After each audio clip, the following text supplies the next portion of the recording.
Good evening, good afternoon, everybody, wherever you're joining us from. I welcome you all to another The Transition Dialogue. We are live with our Navigating ESG and Compliance in the Real Estate webinar.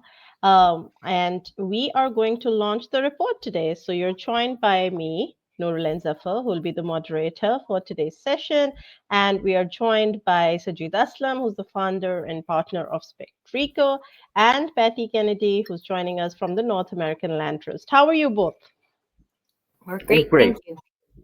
Thank you. Wonderful, wonderful. So today we are launching the much awaited report, research and insights on what is happening in the real estate domain. So just to give you everybody a little bit sneak peek, let's look at the report launch video.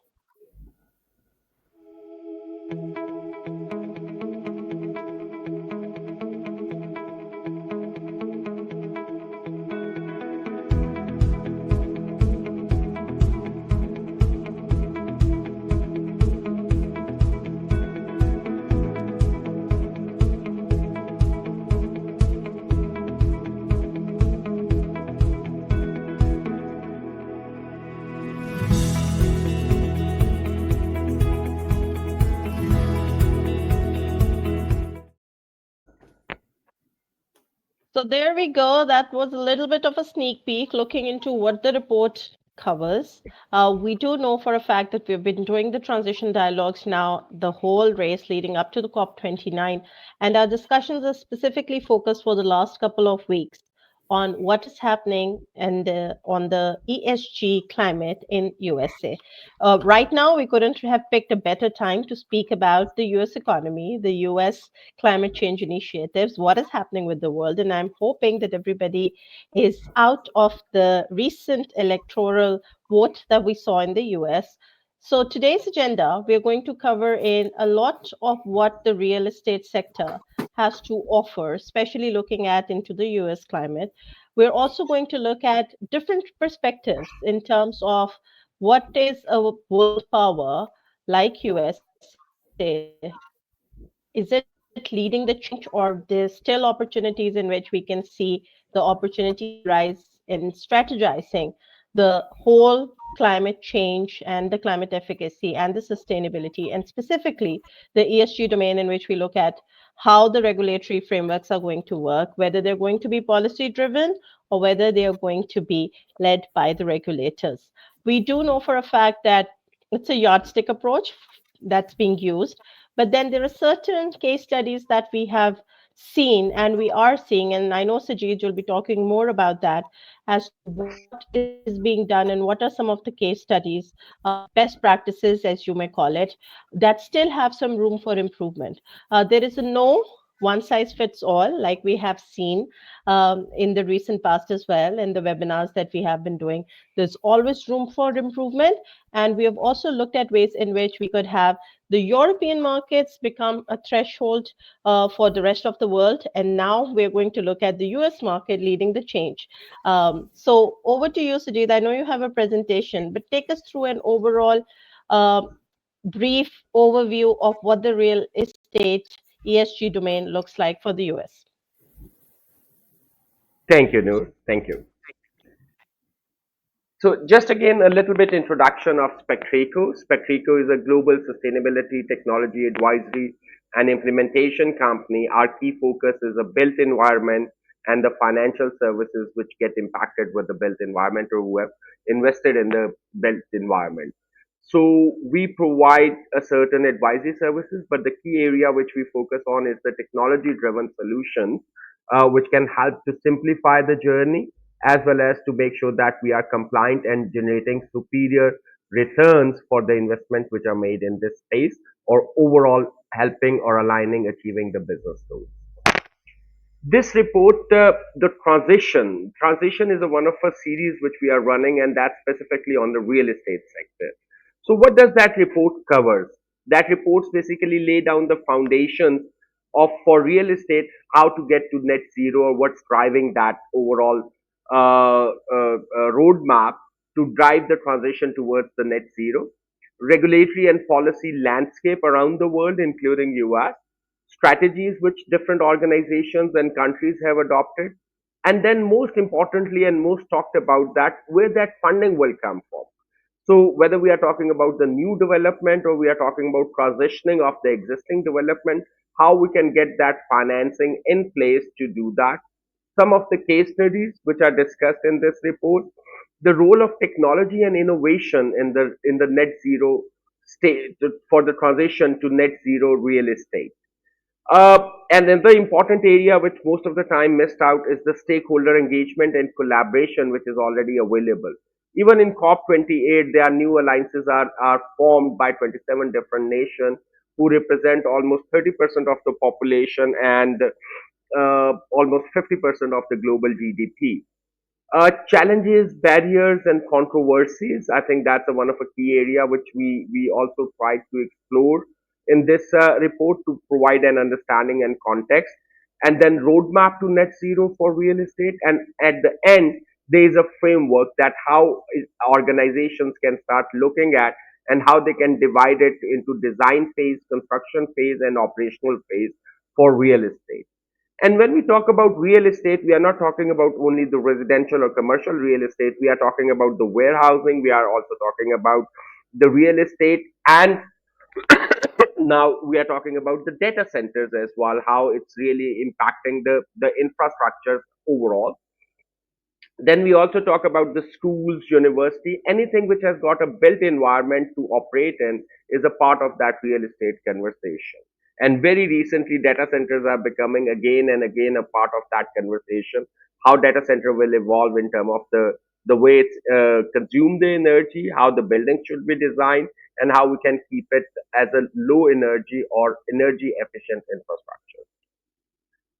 So with the Paris Agreement in place since 2015, and we have already witnessed a lot of climate induced disasters, which poses a challenge towards living and livelihood of people.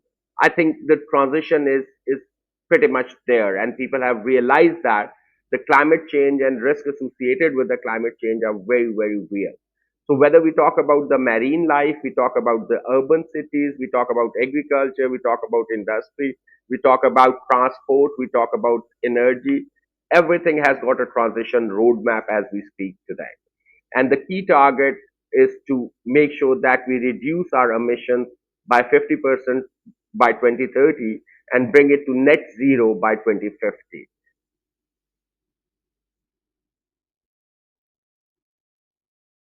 Uh, why real estate is an important component? Real estate is important because it covers almost everything which is required to be managed under environment as a part of ESG. So it covers everything. It's include the emissions, it's include biodiversity, it's include the materials which we are using, it's include the waste, whether we are talking about the operational real estate or we are talking about the construction phase. Waste and waste management is always a one of our interesting topic. Water consumption, water conservation, energy efficiency in term of operational as well as at the construction stage. And then most importantly, all the financial institutions or insurance company or investors, they have a significant portfolio which is linked with the real estate, and any physical or transitional risk associated with the real estate is very real for them. And if we look at the extreme weather, so we took look at the higher sea level, they are going to impact the way we see the real estate and the way we see the cities and industries today. So investors, insurance companies, and financial institutions have to manage their risk accordingly. Real estate, excuse me. Real estate is the single largest asset class which is worth over 634 trillion as we speak, and the entire 634 trillion worth of asset is exposed to physical and transitional risk due to the climate change. And I'll pick up some examples from US. These are the companies which are significantly dependent on the real estate and have the highest market cap as we speak today. So Prologix, which is a logistic company which is providing the warehousing facility across the globe. So almost with the 1 billion, 1.2 billion square feet of the space, they are already tracking their emissions and they have a plan to reduce the same. Similarly, if you look at the American Tower, I specifically picked up that example. That's, by the way, second largest in terms of the market cap, comes under the real estate one. So, although they are a tower company, there's a lot of built infrastructure which goes in. So, they are also tracking their footprint of carbon emission, and they have got a significant plan to reduce that. So these organizations have already identified, and they are not alone. In US, we can get a lot of other examples as well. These are the organizations who have started tracking the emissions, starting tracking their carbon footprint as well as social and governance side at the same time, and they are trying to track, report, and improve that. And these are the kind of organizations which are uh, which are creating a long-term value as well as they are managing their physical and transitional risk to make sure that they can generate the maximum return at a lowest risk level. And in the same time, report in the report we have introduced a certain framework for all the real estate companies or anybody who is managing a real estate asset as a financial institution, what they need to track and what they need to report on. So at the design phase, and it's structured in a three different areas. So even at the design stage, that's the first stage where we anticipate as organization to start looking into how they need to design, what they need to track, and what they need to report. And the first thing comes is the ecological assessment, the biodiversity side, that whatever the construction and use of that building they are going to undertake, how it's going to impact the biodiversity. Then the energy side of it, how they are going to design the building to have a airflows and the lighting, which are they can really manage or leverage on the natural light and the natural airflows. Once in the construction phase, it's important to understand the waste management side, particularly the construction waste management and the recycling. And once the building is operational, then the environmental policy, the advocacy, how we are going to really train the occupants to use it efficiently, biodiversity impact even at that time regarding the waste and the waste management cycle, the recycling of water, renewable energy, security and access control. So this basically provide a basic framework, including the carbon life cycle assessment of that building, how it's going to impact the climate and how the climate is going to impact that. So it has got all three components: mitigation, adaptation, and resilience embedded in that entire framework. So I stop here and I'll hand over to Noor Yeah, for that matter. So we can, let's just stop here so that you can take a breather as well, and drink some water. Let's just look at, a lot of people are asking us where the report is available and they want to see the full insights. So if you just log on to the LinkedIn where you're joining us from, this it's also attached there, and plus it's also on the Spectreco website. We'll just have a ticker rolling in a bit, and you'll be able to see that in as well. So yes, we can carry on talking about it because a lot of people are commenting us and asking us where the report is. They want to see it side by side. Go ahead. Yes, Sajid. yeah, so I think that's my last slide. So this is the framework. And this is the framework which we propose that most of the organization who have got a real estate as a one of a key asset class, they have to start looking around it or looking into this framework and see what is applicable today that will help them to do the gap analysis, whether at a construction stage or at a design stage or if the building is already operational. And there will be more frameworks available for the transition of the existing building to a more sustainable building going forward as well. So, new. Right. So thank you so much, Sajid. I think this gives us an overall perspective, and we do have these recordings available. So if anybody misses these things up, I know there's a lot of insights, a lot of case studies that we need to look in at. But just looking at Sajid, what you were talking about, and we have been We've been talking about this for a real long time. You mentioned data centers as well. So let me just start off with that approach. In terms of the comfortability of organizations to pick up ESG and to take it as a journey. When we talk about the case studies, when we talk about the best practices, that's really important. So I just want you to spend in a little bit time, pick up any such case study, and let's just spend some time on looking at what the best practices are from that particular case study that you're going to share. So I think I'll still pick up the ProLogic as a one of a key area. It has got a very vast footprint. It's a global one. It has got a commercial requirement to be economically viable, and then they are a part of significantly part of scope three for a lot of other organizations.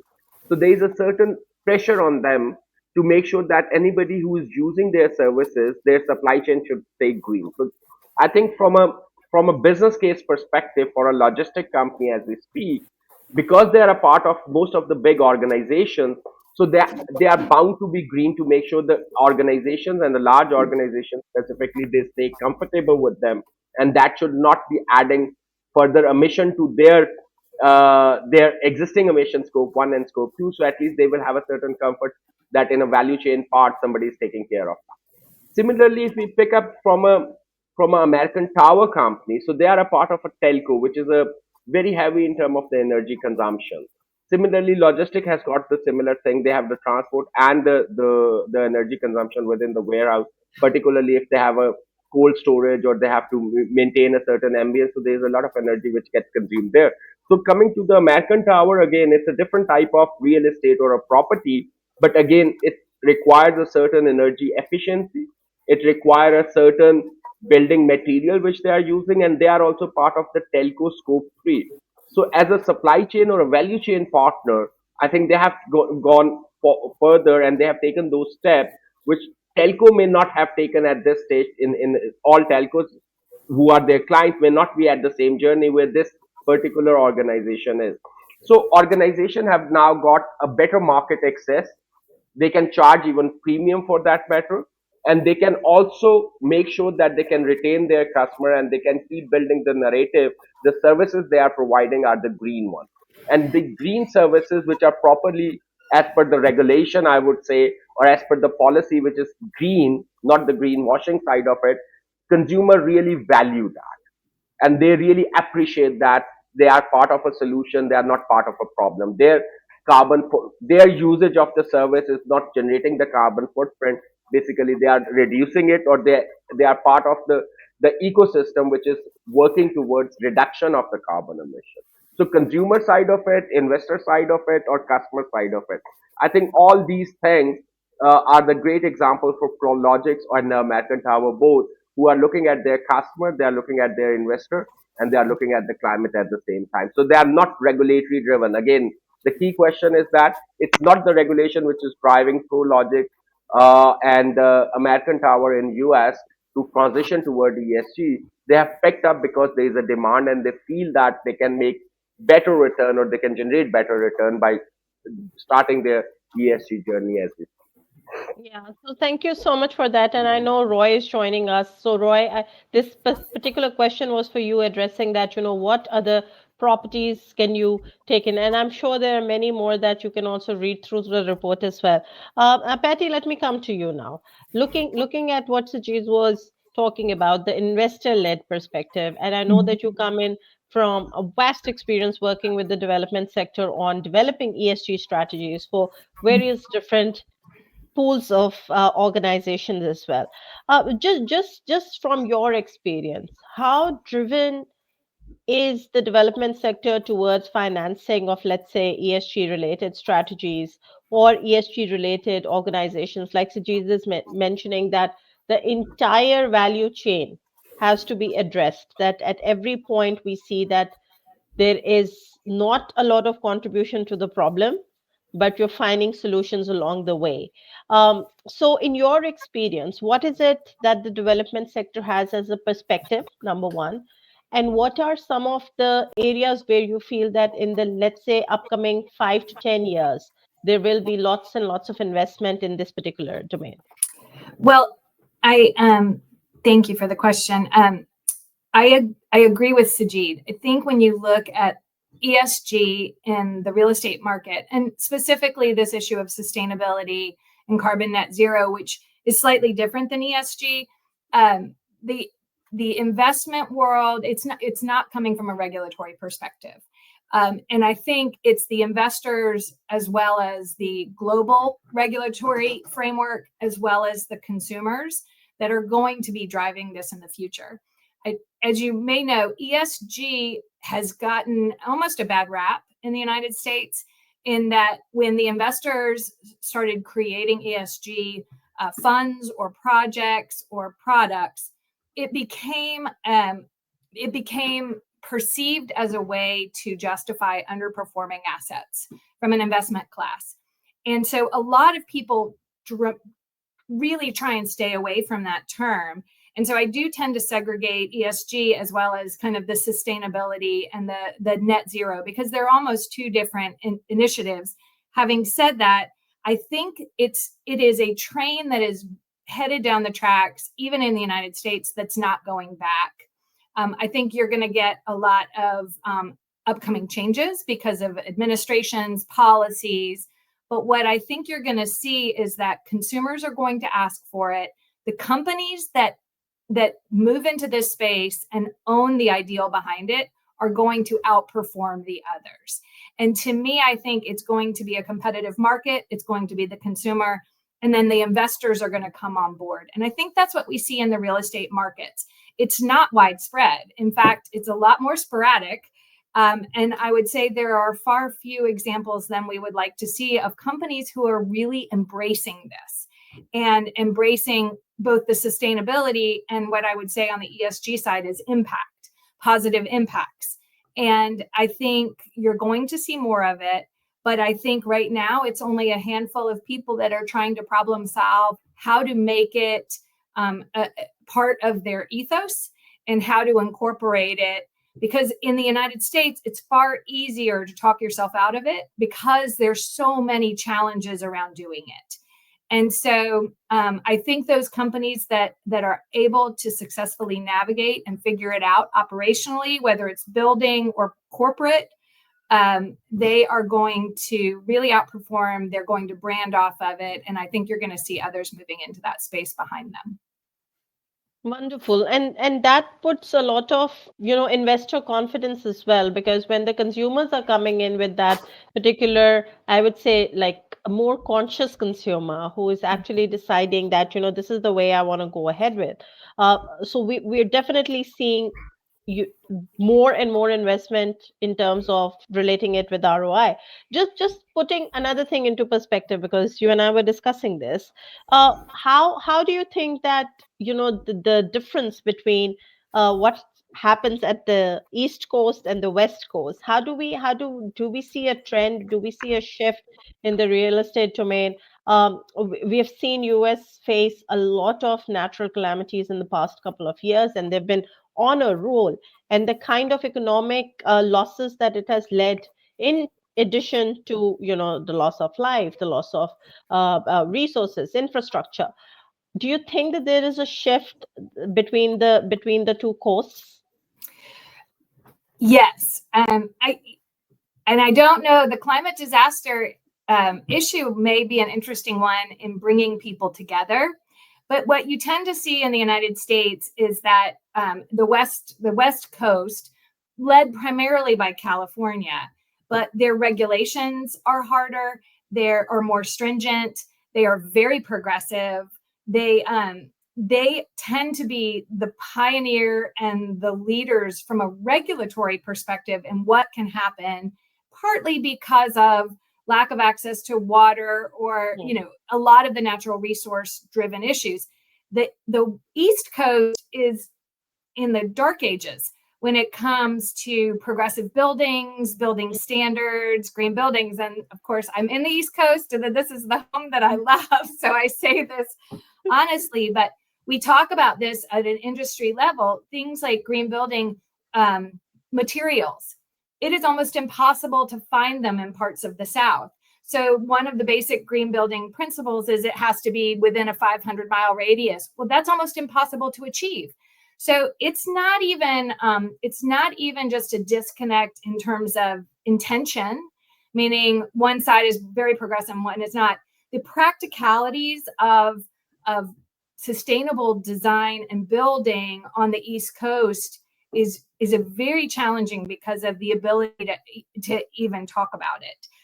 I actually think your point about natural disasters may be something that brings them together, because you've got wildfires, you've got a whole different set of issues on the different coasts and even in the middle. But I think this recovery, this restoration, and even the new building that's going to have to come out of it, which we classify at the land trust level as resilience. So this resilience as it relates to ESG, as it relates to carbon, restoration or new building, that may actually be a very interesting through line that slowly brings people together. Wonderful. I think yeah, that's a hopeful thought, and I think it's worth mentioning here as well. Sajid, in terms of what Patty is also saying, that should it be about the policy driven approach or the regular driven approach? Where do we stand in terms of the US market? And I'm going to pose a question that I think most of the audience that are online would really enjoy us to look at that perspective, that post this electoral vote and post the new regime that's going to come into place, where do we see that we were just a couple of days ago talking about how the SEC rules in the US have shaped and set the footing, and they're at the level where there could be potentially greater adoption. Do we see a change that's going to happen in the next tenure? And then Patty, I'll bring the same question to you. I think if we are talking about US is a very capitalist society as we speak, and the managing risk, the risk associated with the capital and investment, that's one of a key area where I think we have seen a very innovative financial instrument, as well as we have seen the financial market being moved towards. So if we are talking about the climate risk, right? So let's look from a risk perspective first. So how we feel investors are going to address that? If there is a risk around physical risk, let's say this is a one risk which is not under anybody's control. So if in a recent uh, floods in US, we have seen a major damage in the property. So who is going to bear the risk? How the insurance companies are going to really uh, handle the claims? How it's going to create a strain on the investor of the insurance company and entire ecosystem which is linked with that real estate in terms of the financial institutions who have invested there, the insurance company who are managing that risk. So I think from a risk perspective, it's a very real thing. Second part, which we are seeing, the new construction which will be coming on or new infrastructure, and US has to go with a major infrastructure investment in the next 20, 30 years. It requires that. Their economy will not survive or sustain unless until that infrastructure investment start going in across the US. So when we are going to develop that infrastructure and we are not going to create a climate resilient infrastructure, the people and the organizations or the government who are going to invest there, they are again taking the same risk, which I doubt they will. So what we understand now with that extreme weather and the impact of those weather on the infrastructure and real estate, I foresee that there will be a wise people sitting somewhere in the policy side who will raise that concern and at least bring a certain policy intervention that how we should be looking at the infrastructure and real estate going forward.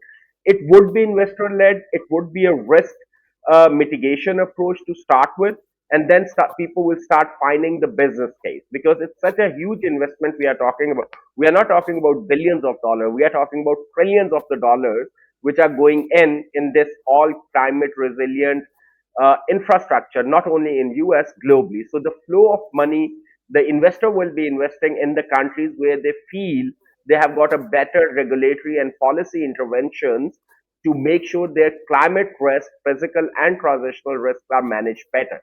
So for me, it will be investor driven. Even SEC climate disclosures are investor driven. So investor ask for that comparability and standardization that they would like to understand the climate risk better. So if we talk about the BlackRock of the world or any other universal investor as we speak, they all have got a different mandate and a different criteria to filter their investment decisions going forward. And the climate and ESG is one of the rating criteria or the criteria as a part of their checklist. So organizations who are going to miss out on that, they will miss out on the access to capital. And particularly in the next 5-10 years, there is a concessional or low cost capital which is available globally, which with the right policy and regulatory intervention can be attracted within the US. Right. So, Patty, that's a more positive outlook. What do you feel that post the elections, where do we see the US stand?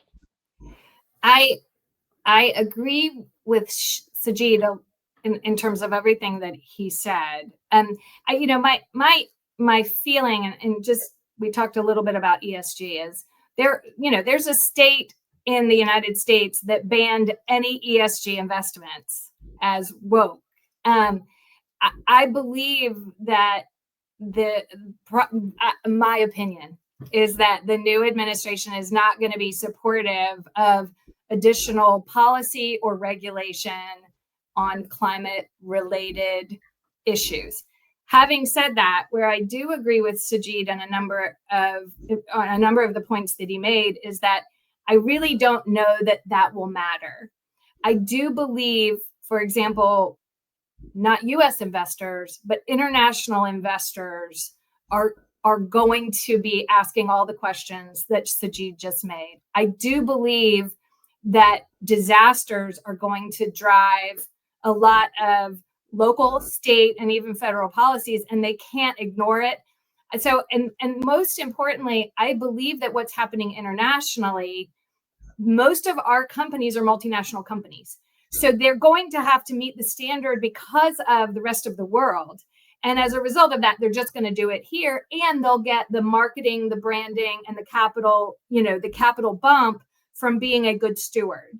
So I think that the administration is not going to be supportive, and I think they're going to very likely still act like climate change isn't happening.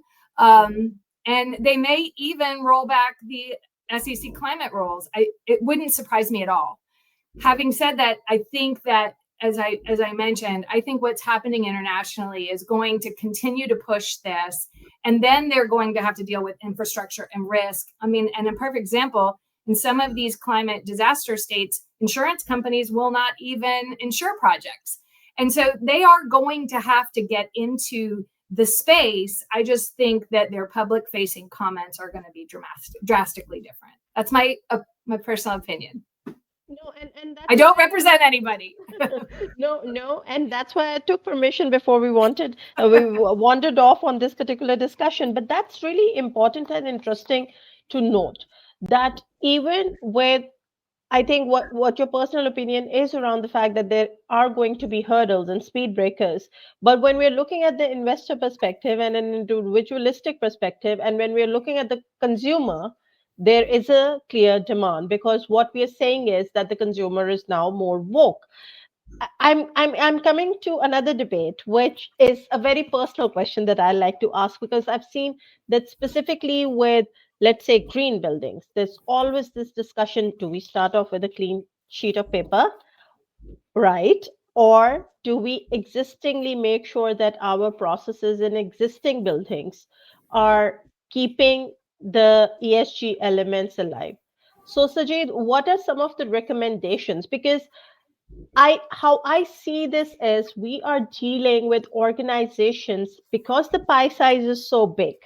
There is only so much organizations would be comfortable to chew as well. Like Patty is saying, that there's an investment.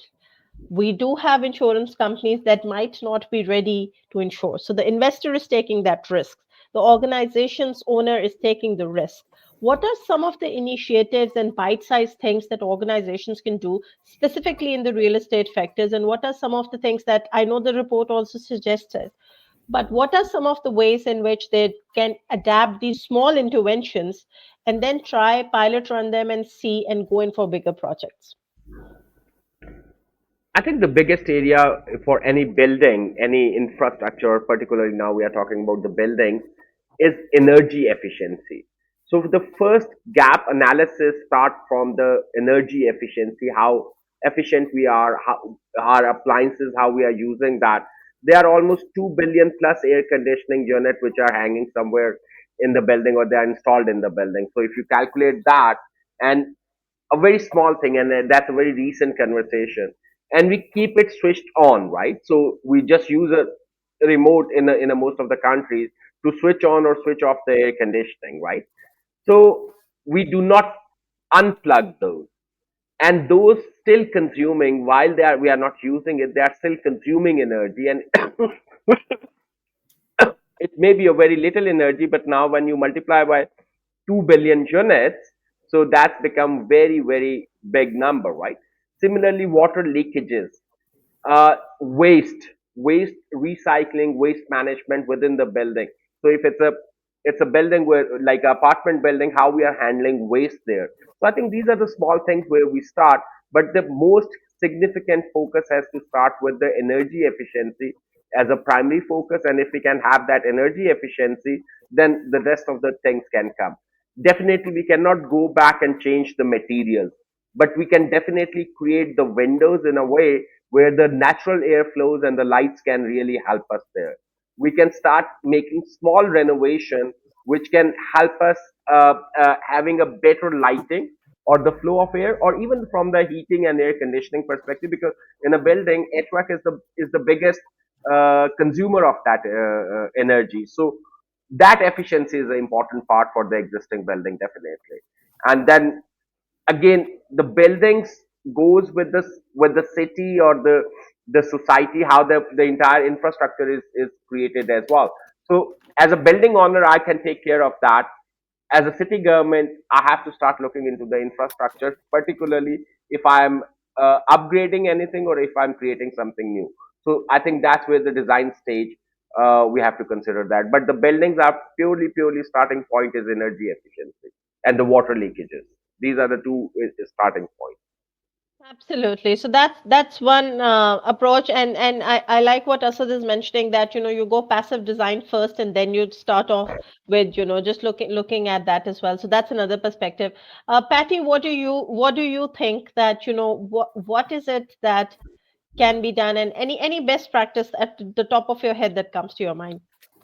Well, I mentioned I would like to give a shout out for Spectreco because my personal experience. So I've worked with master plan developers. We've built lead factories. So I've kind of worked across the spectrum of both residential communities as well as buildings. The number one issue that we needed was data. The number one issue. And where I loved your question to me, because when I look at the spectrum of green building, there's this question of, do you restore existing buildings? How do you build new buildings? And I would take it to the blank piece of paper. How do you actually plan an entire site? And to me, taking the frameworks and the principles from a pre-construction, construction, and of course, pre-construct embodied carbon, all the way up to built environments, to Sajid's point about energy, it gives you the answer of where you are. How are you doing? It either gives you the framework of how to do it, or you could walk into my house, and if you can target what are you doing well and what are you not doing well, and then you start fixing it. It could be, I want plants on my, I need to create habitat, so let's put plants on the back porch. It doesn't have to be overwhelming, but without the data that tells you, your solar panel isn't working, your air conditioning isn't running. And what I love about what Spectreco is doing is it gives you that dashboard. And I have never seen anything like that, but I think whether it's a company, a building, or even a consumer, having the ability to see how they're doing is probably the quickest way to affect change. And I would love to see more of that. Yeah, wonderful. So personal case study, Patty, is here that you're sharing. That's really good. Um, that brings me to my next question, Sajid, and I'm just loving the conversation. I could be here all evening and talk about it. So the report also, for those of you who will read it later, uh, talks about net zero buildings, and we've spoken about the challenges a lot. I'll just like that, what are some of the opportunities? Like Patty is saying, the dashboard is fine, Sajid, but realistically speaking, can we quantify also that in terms of, let's say, a 5-year, 10-year, 15-year plan? What is the actual net benefit that a consumer is going to get out of it? I think the biggest, there are two things. The biggest thing which they get is as soon as you start getting into a net zero building, the operational cost is significantly low. So that's financial benefit if we talk about that. But that's for the new building, it's easy to start with because you can have a right kind of design. You can have a tracking tools.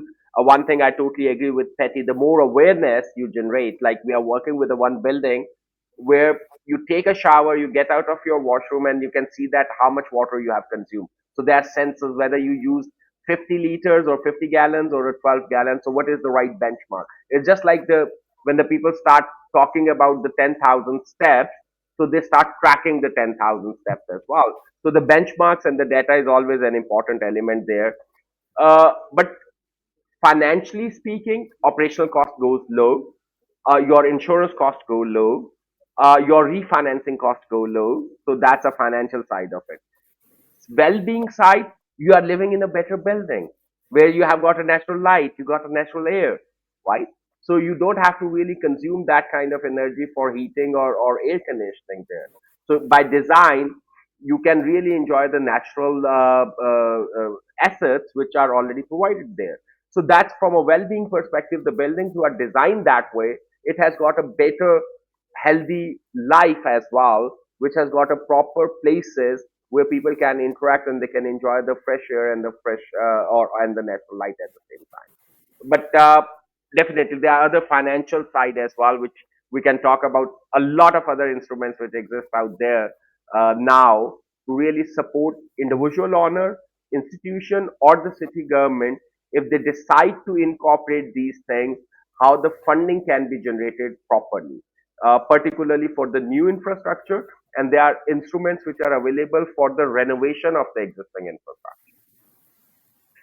Wonderful. And I think on the well-being part, I think everybody who's watching us live right now would agree that everybody's intrigued to go visit Patty's house because we can see the background and see that that's a happy place. Yeah. And I am really intrigued because I'm trying to figure out, is that a mountain at the back or is It's a river. Oh, it's a river. So there you go. So I think both mine and Sujit's background would not do justice to where you're sitting at, Patty, and that's a clear Not winner at here. all.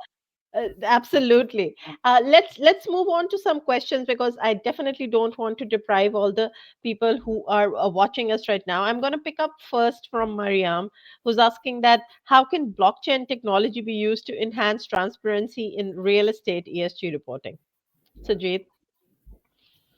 I think blockchain has got its own role. And again, now we are going in a little bit, we are drifting from there. The concept is net zero. It's not that the buildings will not be emitting anything. So the blockchain technologies are helping, and in some part of the world, they have already started tokenization of carbon credits, tokenization of buildings. So they can really link that this is my building and what kind of emissions I am generating, and can I buy certain token to offset it? And those offsets are also available with the verified, validated, and a proper assured type of credits. So that's mean if you are unable to bring it to zero, which is again the concept is net zero, it's not the zero. So that means the building will be emitting something, but you will be offsetting and supporting somewhere else to make sure that there is enough sequestration available. So whatever you are emitting, that need to be absorbed somewhere. So climate is a global issue and it's a common objective and requires a collective effort. So we don't foresee that every building in the next 5, 10, or 20 years will be totally there will be no carbon emission. That's not a realistic scenario. We have to create the right balance which nature already had in past, that whatever we emit, the land or the earth has got a capacity to absorb that. It's the velocity we are emitting and the velocity we are the sequestration is happening. That's the gap. So if we can start creating a sinks again, the carbon sinks which can absorb that, and we invest on that side where I still have a building there, I can still go on a net zero. But the responsibility first lies on me to make it or bring it to minimum level. And then if there's any portion left, then I can go and offset it. It's not the concept that I keep emitting the way I'm emitting today and I start getting into the sink or carbon offset. So my first primary responsibility is to reduce that and then to do the offset. So the blockchain helps to keep or track the integrity of those credits and the offset at the same time. So it's being used in a certain area. We have also used the building ownership on a fractional basis. That's where the tokenization also helps to raise investments as well. So you can really go out and raise investment. And if your investment thesis are ESG or climate driven, you might get a better investor and a attraction in the market at the same time. And I think the beauty of all of this is that you're like a discoverer in this, right? There are no ways to go wrong about it. Every little initiative, every little intervention as part of the planning process also that takes place is actually leading you be better off rather than worse off. So that's where the essential, I think the thrill or the charm or the light bulb should be. And we have another question, and I think this question comes in every particular session that we do. How is AI actually transforming or changing, and how can we use these tools? Patty, let me put this to you first. Well, again, I think um, my experience has mostly been what I'm seeing how is really how Spectreco is using AI. The beauty that I've had with them, so I work for a land trust, so kind of going back to the blockchain issue, we work with, for example, corporate clients on mitigation. So if um, they cannot um, hit carbon net zero, they can protect a piece of land. And whether it's carbon or whether it's biodiversity, it's a mitigant for their footprint. But what the beauty of AI and what I've seen Spectreco do, not to sound like an ad, but it's really been so impactful for us, is to be able to break through the greenwashing so that we can have hard metrics that can tell you, okay, based on this forest type, what would be your impact? Or, how does this building live? I mean, so to me, this ability to use AI to create a platform, a customizable platform with whatever benchmarks and metrics that you want to use in the various categories and how that blends over has been transformative for us. And I believe it gives it keeps a lot of the greenwashing down, and it gives you a quantifiable metric. That to me is, I think, the most profound outcome. Yeah, wonderful. And that I believe is, again, I'd say that that's an endorsement in place. And what that brings me to is, and that's a question to both of you. Please keep your questions coming in. I'm there's a lag on my system, so I keep referring back to LinkedIn to just see if there are any more questions that are coming in. Sajid, different players and the role.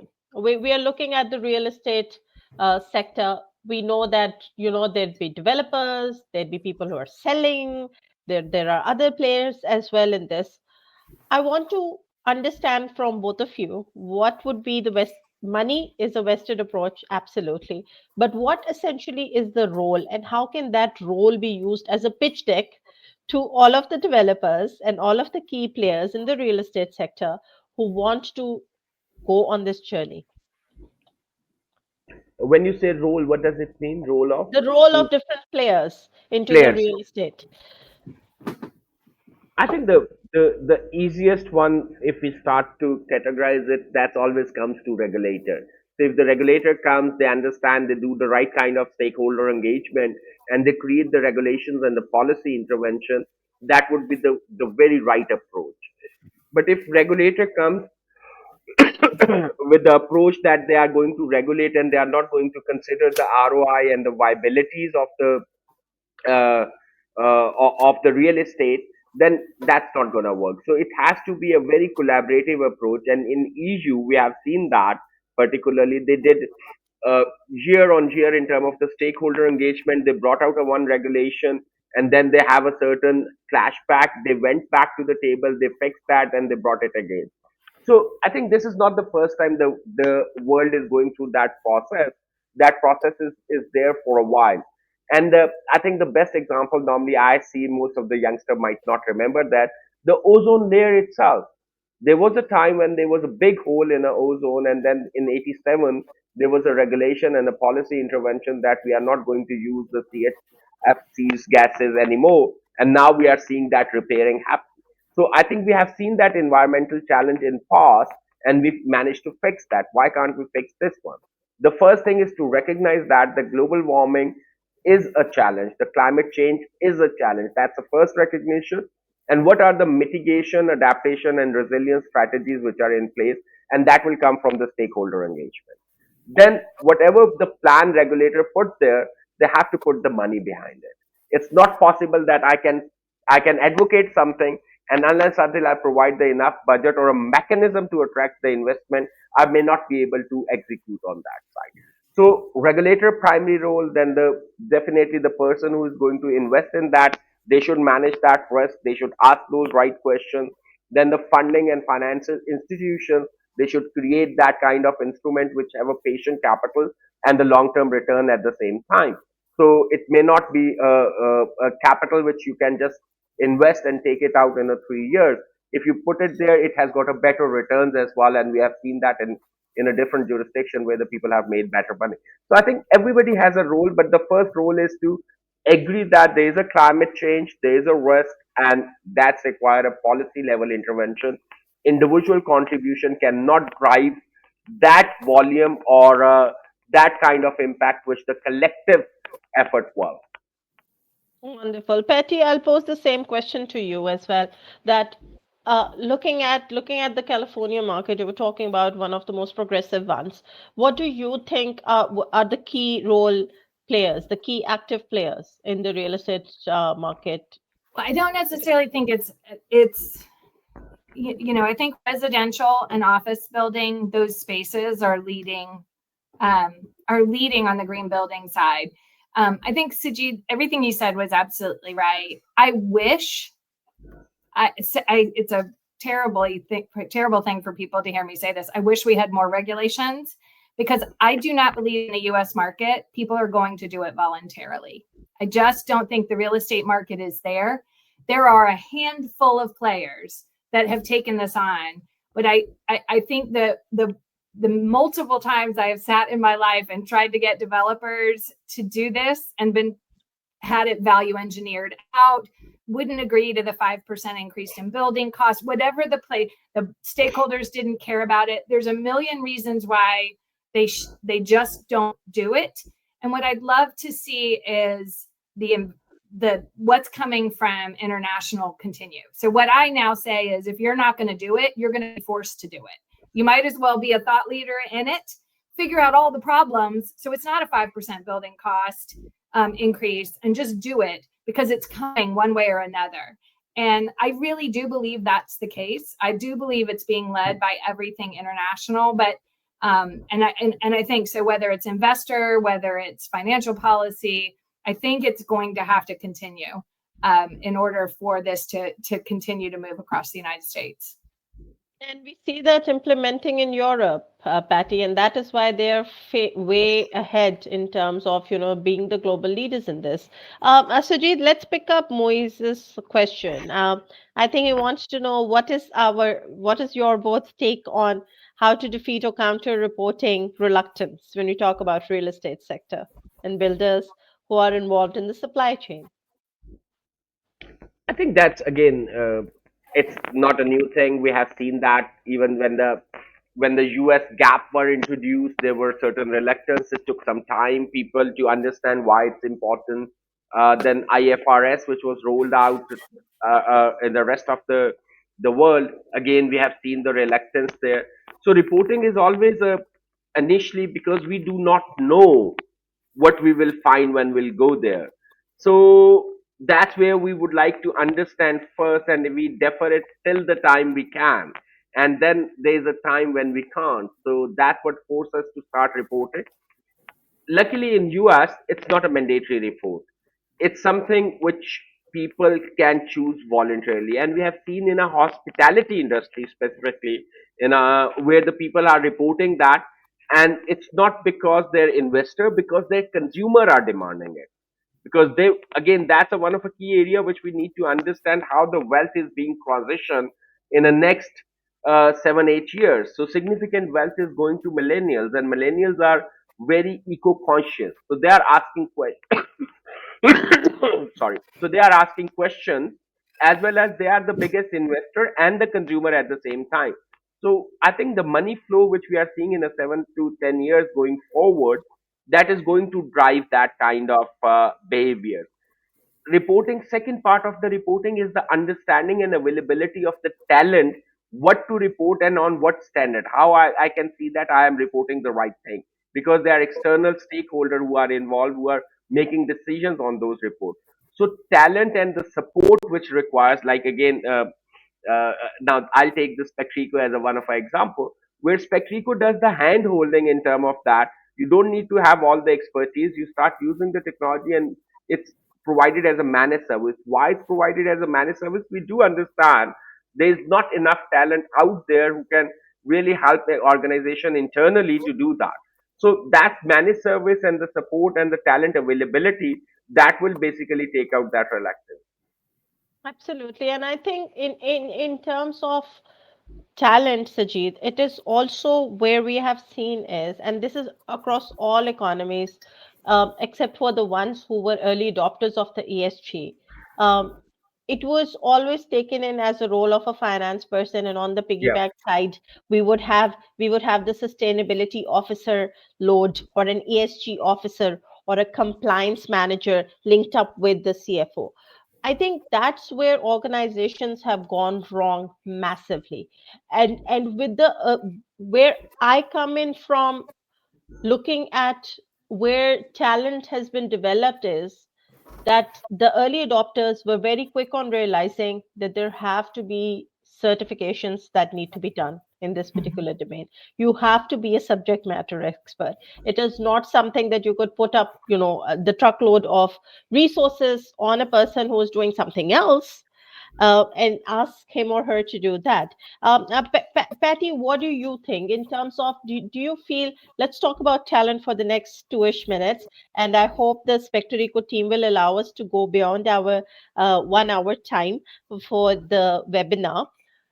Just looking at talent, what is the adoption in the US markets and sectors when you speak to young adults? Is there a shift that we see? Because in the European market, for sure, and me and Sajid were discussing this the other day, that for the last 15-ish years, studying a sustainability curriculum has been right there. The Right. priority was there, and there were people who were actually exploring it, taking it as an opportunity. And that's why they're at 44% Yeah. in terms of implementing ESG, and US is still at 15.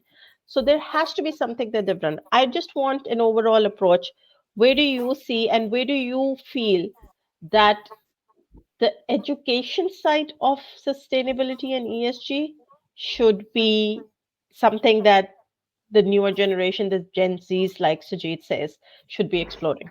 I think you're absolutely right, and I do think it's with the younger folks coming up. I think their reality is dramatically different.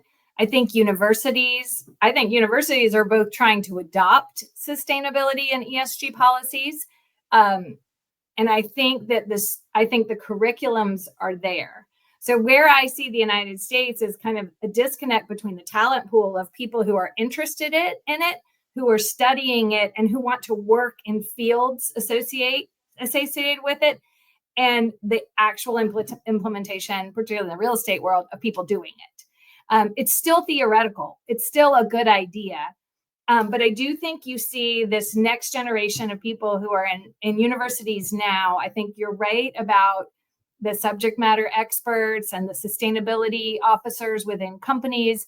I think you just see this a national movement that's almost coming from the ground up, that is going to hit a critical mass. I do believe that's happening. Wonderful. Sajid's favorite topic. talking about the importance of um, I think I'll frame it a little bit differently for you because Patty has answered the first bit of my question. The second bit was that for ESG to be a domain, uh, can you explain to people who will be watching us that we can go horizontal and you can do your learning horizontally in different domains? Because as we see it, ladies and gentlemen, the world will always have a need for the next coming X years on ESG. Because if we have to save it, make it still a planet where we could live, there are going to be opportunities. So your take on just the right fit in terms of different subject specialisms for ESG, where people should be focusing on. Okay, so my first take is that the ESG, the G is the key point. So governance has always been a key area. Uh, and something which we missed out in the last 150 or 200 years is that our governance should be extended to the natural assets, how we are interacting with the climate and the nature. That should have been a part of it. And it's not that we're realizing it now. I think 15,000 years back when they started urbanization, and there was a trees which they started bringing down for urbanization, there were wise people who raised that question. You are playing around with the ecological systems, and that's not going to end well. And in the last 150 200 years with the industrialization, we can't say that we didn't know that what we are doing. We just never calculated that impact, how big it could be. And now we, when we quantified it, and that's converted into a global warming, and with all the global warming impact on the supply chain, so now we are understanding it better, and we are putting the E and S before G at the same time. So practically this subject is not new. It's just the emphasis on the environment and social is going to be more, because we missed out previously on both sides, how we are handling people and how we are handling planet. So we have brought them as a very clearly stakeholder. So it's a natural transition of that subject, that how we are going to build the talent and mainstream that governance, including E and S. It's the old debt which we are paying, and now it's due, and we can't defer it. We can't restructure it. The time is ticking now, and with the global warming, it's not possible we can delay it further. So my take is that it's going to be a career opportunity for people who understand that domain well, from an environment, social, and governance, all three aspects, as well as economics. And if we add further, because we are talking US, so the returns have to be one of a key area. And ESG should not be taken or considered as an excuse for low return. In fact, if your governance, and that there is a historical evidence, when your governance is better, you always get the better return. So ESG should help you to get a better return if you create the business case right, and you create the narrative right, you get the data right, you engage the stakeholder in the right way. So ESG compliance or ESG journey should be able to deliver way better return as compared to organization who does not have a focus on ESG. So the talent definitely is required to create that journey, to simplify that journey, and to support organization to go on that journey. Yeah, so feel free to move the alphabets however, whichever way you want. Call it GSE for some time, as long as it's being ticked off. That is something that should be the approach. Final question, ladies and gentlemen, and I apologize that we've gone a little bit over time. Um, Patty, in terms of innovation in the real estate, what do you see? How do you see? Uh, I shouldn't be saying 2030. I should be saying 2040 shape up for US. I I think innovation is and AI and technology is really going to change the building and the real estate landscape. Innovation to me um, is ESG. I think it's problem solving. To me, I tend to not use ESG as a term, I use impact. And I think because of all the things we've talked about on this webinar, there are people problem solving them. And that's what's going to lead to the innovation in the building world and in the real estate world and in the master planning world. And everything from the data now being available, artificial intelligence, new materials. I just think in the next 5 to 10 years, it's going to break wide open. I think you're already seeing it. So I think, will it solve the problem? I don't know. But I do think there's more and more just awareness on everything from embodied carbon to the materials that are being used. And that awareness is leading to solutions for products, processes, and an approach that will be different. So I think those things are going to become easier and easier to find in the next 20, 30 years and will be a game changer. That's my opinion. Wonderful. Sajid, same question. I think the visibility, I totally agree there. Unless until we start tracking it, measuring it, creating a visibility, it's very difficult for anyone to take action. The first starting point is always the awareness and visibility. And I think the effect, there are two things. There is an intent. So there could be a one intent that we are safeguarding the investor not to be manipulated to invest in the impact side and uh, accept the low return.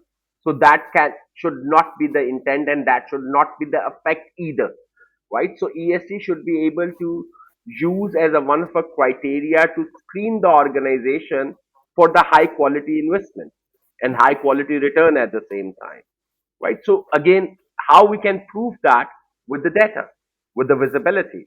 So organizations adopting that and the financial institution using that data to screen those organizations for the low risk, high return investments. So that will bring that kind of confidence that why the organization in US should start moving towards that, not because there is a regulation or policy, but just because it's a wise investment decision. And the data which is available today, that is directing significantly, if not in all cases, in most of the cases, that the ESG aligned organizations have delivered the better returns. So visibility, data, case study, awareness, engagement, I think these are the key words which we should be using here if we want to really create that awareness and the capacity at the same time. So that's the way to go. Engagement, engagement, engagement with data.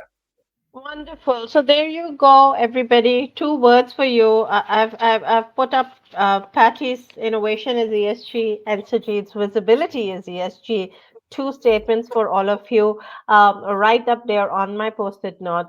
So this was it, ladies and gentlemen, for the launch of the report on the transition of the real estate sector. The report is available on this particular link that you see up on the screen. So spectreco.com on the publications, you can download it, read it. It's a fun read, good 890 pages of lots of resources, case studies that you should be looking at. You can also claim your CPD on that for those of you who are interested. I know that's my own personal plan as well.